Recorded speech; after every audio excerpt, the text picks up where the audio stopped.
je. Tak pernah masuk. Ni kawan ni. Dia duduk dalam. Setiap hari dia keliling sini. Ha.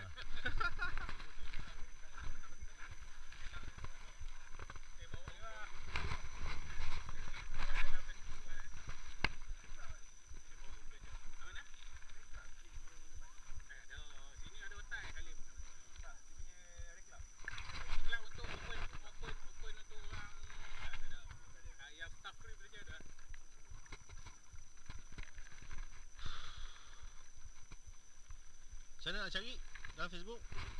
Nama dia senang cari. Zul Cavalera.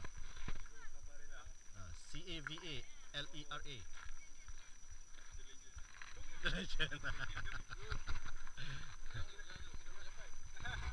Dia dulu 118 kg.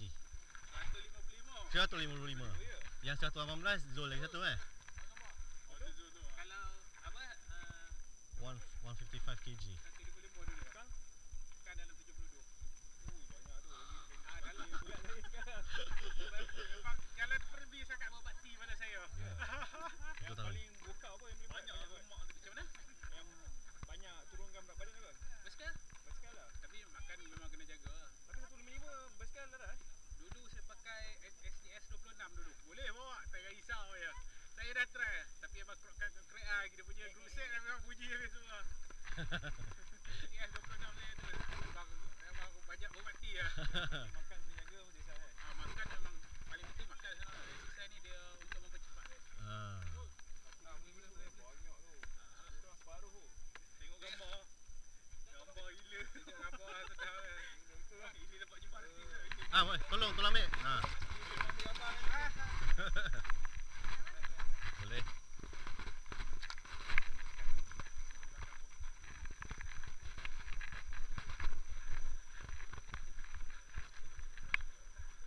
Kamera ni dulu lah. Okey. Semua nampak. Okey. Satu. Oh, kena belakang sikit. Batu nak nampak tu. Satu, dua. Okey, freestyle. Satu, dua. Ada kat sini. Sekejap Satu, dua. Okey. Ni pula. Satu, dua. Okey. Sekejap. Satu, dua. Alright. Cuba check ni. Ada tu. Ada Jangan tak. Sebab yang tu bila tekan dia macam tunjuk. Ini tu pun.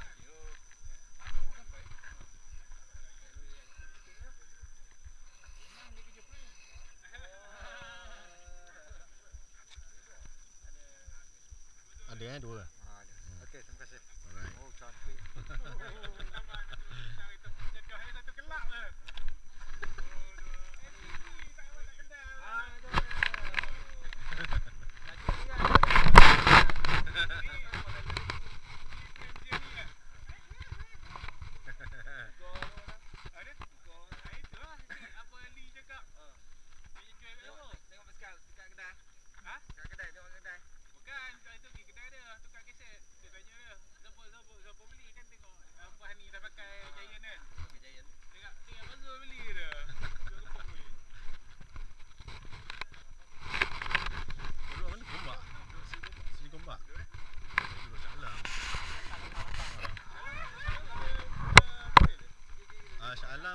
Dekat Bukit Bandaraya, Bukit Ramli, dekat Kelang lah.